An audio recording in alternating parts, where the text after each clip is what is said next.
Hi,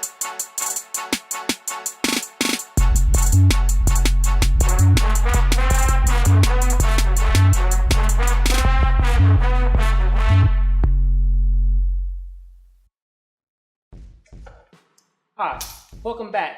I'm your host Daniel Butler, and you've tuned in to Dynamic Art LLC. Today we're going to go ahead and dive into a little bit more of remixing designs, and we're going to kind of add the mascot element to our particular design today. So let's get started. All right, thank you for hanging in there with us. And as you can see, this is what the finished piece is going to look like. And this is going to be a combination of not only just kind of like remixing the logo, but also looking at it from a mascot type of viewpoint. And by doing that, we're just going to create a little bit more interest to the piece and give it a little bit more foundation as far as appealability, something that somebody might like just because it's unique and it has those different characteristics that remind it of something that is not foreign to them, something that they like, a sport. And so with that, let's go ahead and get into what we're actually designing and how we started out with this. All right, so as you can see here, this is our start.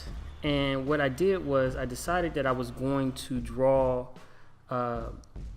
all different three parts of the elements that put this together on three different layers.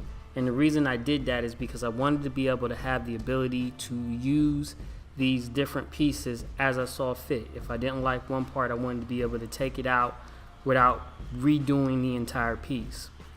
And that's the really good thing about using Photoshop, is that it gives you an opportunity to use layers in order to make changes or to do different things. And as you'll see, like for instance, his arm is too long and is in the wrong place.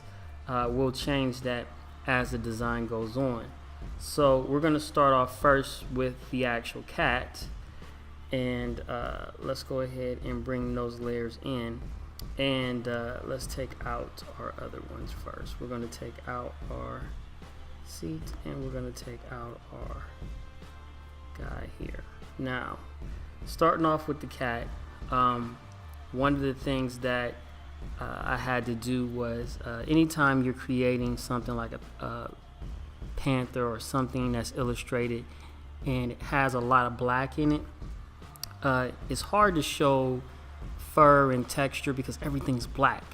And if you put anything like a highlight on it, it can end up looking like it's white and looking real generic. So what I usually do is I take my color palette and I use grays and dark grays. And the reason I do that is because I can always take those colors and darken them, which you'll see in the other segment of this. So when we start out with this, you're gonna notice that all our colors, after we put our hard lines in, and here go our hard lines. And the hard lines are just so that I have a real structured guideline of what I want this to look like. And that's just basically me inking and outlining our initial sketch. From there, I'm going to go ahead and I'm going to fill in my flats. And as you can see, I'm using a dark gray. And the reason I'm doing that is because I want to build the color on top of that and not lose the structure of the muscles and a little bit of the fur that you're going to see that we add into this particular piece. I want to make sure that those things stand out, even though this panther is black.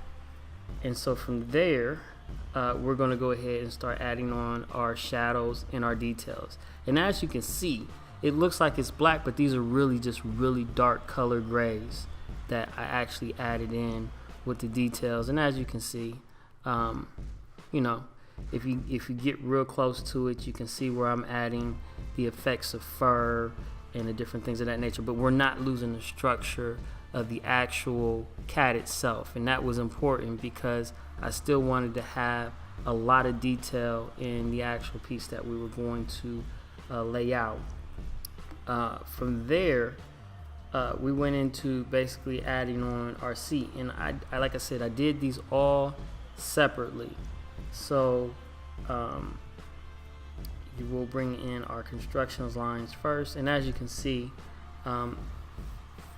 we're basically just drawing on top of each layer and adding those different elements. And like I said, that gives me the opportunity to use this piece not only just in this particular project, but I can use it in another one if I just want to do something with the cat and the panther and not have the other elements.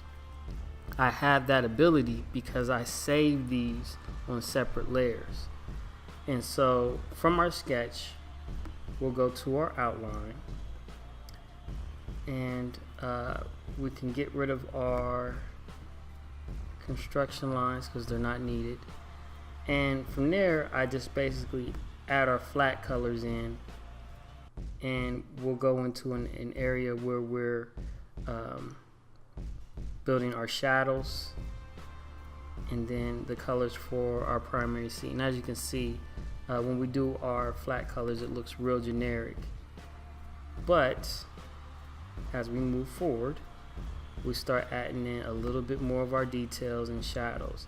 And this is where I start to draw on top of the actual lines so that we hide our lines and make it more realistic. And by doing that, it just gives it a little bit more, it makes it a little bit more authentic and appealing, because it matches the rest of what we're doing. And then I also felt like it needed a little bit of design there, and we added that in as well. So that's the construction of how we pretty much laid out the seat. And as you can see, these two pieces right now, they're separate. I could use this totally by itself, or I could go ahead and continue, which we do, and add in the rest of what is going to be our primary piece that you're going to identify with when we add it to the poster. And so a couple things I want to point out before I get into this. One of the things is I realized after I sketched this, because originally I was thinking I was going to have the guy crushing the actual football like it was being destroyed, and it didn't look right. And then I realized the problem I had was this arm was just like way too long. Like the shoulder should be starting somewhere in here, and just so that I could get the effect, I ended up basically lowering it.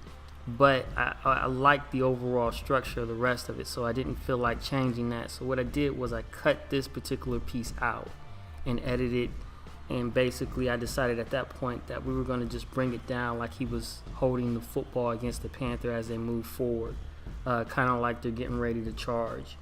And I felt like that element just made it look a little better and was a little bit more exciting. So this particular piece does look a little bit off because of the fact that I cut that arm out after I did a lot of our initial designs. So here are our hard lines, and as you can see, it's still missing that particular arm because we're not going to use it how it's set up. And what I'll do is I'm going to turn off these construction lines here, and that will show you basically what's missing. From there, we are going to add in our flats, and make sure we're on the right one. That's our shadows. Don't need those quite yet. Alright, there goes our flat colors, and that arm is still missing. Like I said, I edited it after I did a lot of the initial flat stuff that I liked in there. From there, we're going to add in some detail, and I went directly onto top of the actual lines this time, and didn't really decide to go underneath to do any of the shadowing. It just didn't seem necessary. And here goes our arm. Okay, so now as you can see, the arm's been readjusted. It looks like it's underneath the pad. This stuff though definitely does not look right, and so I did have to go in and restructure some things with the football and add some shadows, but our end result was like this right here almost, and that's almost what you're going to see in the finished piece. There was some more editing that we do initially in the final. Here's the face, And that pretty much laid out outside of, let's add back in our shadow, because we do need that. Here goes our shadow, so it looks like he's sitting where he needs to be. And I added in, I just felt like this element looked a little bit more natural and looked a little bit more what we were going for. Now, like I said, this cat is still gray, and we want to fix that. And where we fixed it at, and I'll bring that up, we fixed it in this stage. And this stage right here is when I pretty much made everything flat and we brought our colors down. And so we're not going to spend a lot of time in this particular part, but there were some things that we did add to this particular piece after the fact. And so I did feel like, okay, it was important for us to go into it and kind of talk about what we were doing too, and also just kind of explain why some things had to change. So we wanted to make sure that our cat was black, and so what I did was I hit Command L, and it's Control L, I believe, on a PC. I do use both Mac and PC because I use a Cintiq companion to the draw, and that just helps me out a little bit better. But in either case, some of the differences in this particular piece was the adjustment of the cat in the colors to make sure that it was dark and things popped out. And then also in the uniform, we can't actually make it look like we're promoting the actual Panthers team because we don't have rights to that. And so by adding my own little genre to it, we're kind of putting it in this like gladiator type scenery, and he's on his battle cat. And so instead of the typical stripes, we added in some spikes, and that was just to give it a little bit of a change up. And then also, if you look right here on the helmet, I make sure that it has its slash marks through it so that it's changed up. However, I do follow close to those color themes that you might see on those teams, and it's not a violation of anything, because there are plenty of teams across the nation that use Panthers as their logo, and they actually use these colors too. What we basically did was we took the concept and we alter it so that it fits what we want it to look like. We got not only an actual Panther in there, but we have a player that's basically a Panther, and they're in a battle cat type scenario, almost like taking it back to those He-Man days. And that's kind of showing my age, but I just felt like that was a cool effect to add to what we were doing. And so I'm not going to spend a lot of time in this particular piece because it's not really necessary. You see what the pretty much what the result is, but let's go ahead and move over to what would end up being the final piece. And in our final piece here, there's a couple things that I'm just going to walk back out. And this is basically just to kind of talk about landscapes and scenery and different things. And then also what we added in the element of the background, because we were able to separate the two or the three items that we had before. So let's just walk them all out. Okay, so as you can see, we have just a blue background, and I'm using this pretty much as my skyline. And what I do first is I bring in our elements for our landscape. Now, because this Panther is black, I didn't want the scenery too dark, but at the same time, I kind of wanted it taking place like it was later in the afternoon, and they're charging into the battlefield per se. I originally did try to do like a football scene where I had like it actually in a football field with the stripes and everything, and it just looked real cheesy. So this kind of led me to thinking a little bit more abstract and thinking about the Panther territory and them having their own cave, even though Panthers technically do sleep in trees.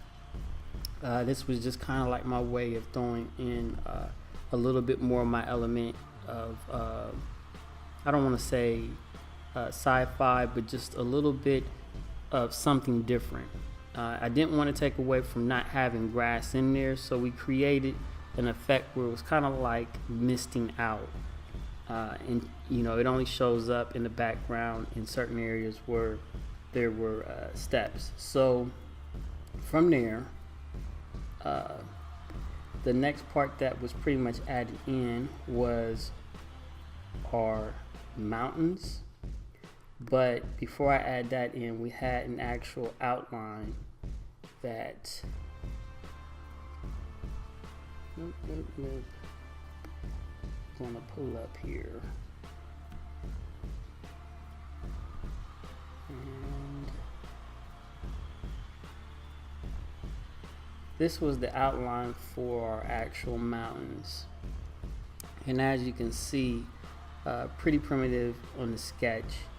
I decided from there that I was going to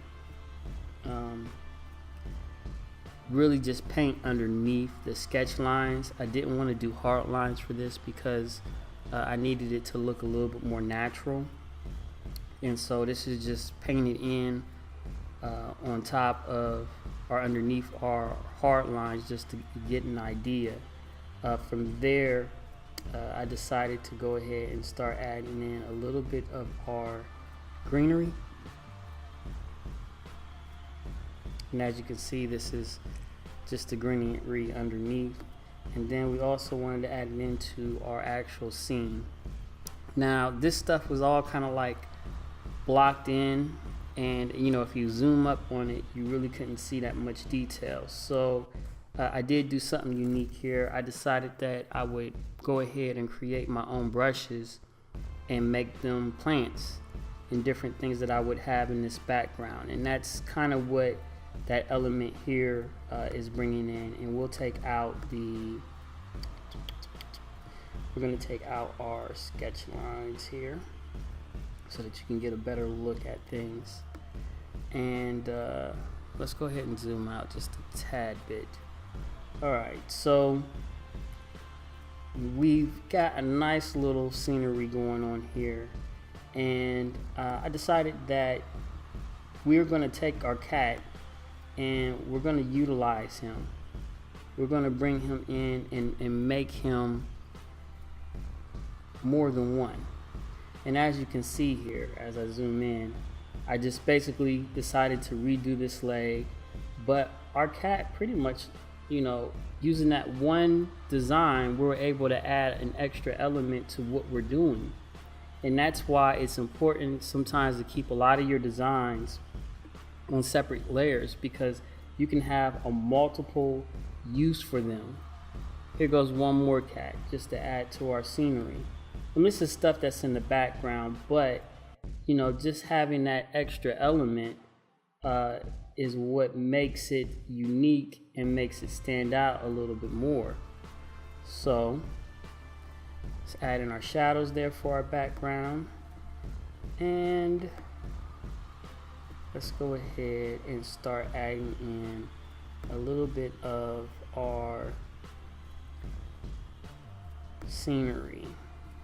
And not all of this scenery is going to be seen, but now I have the ability to take this background and utilize it for another piece by keeping everything separate and by going ahead and putting in the details.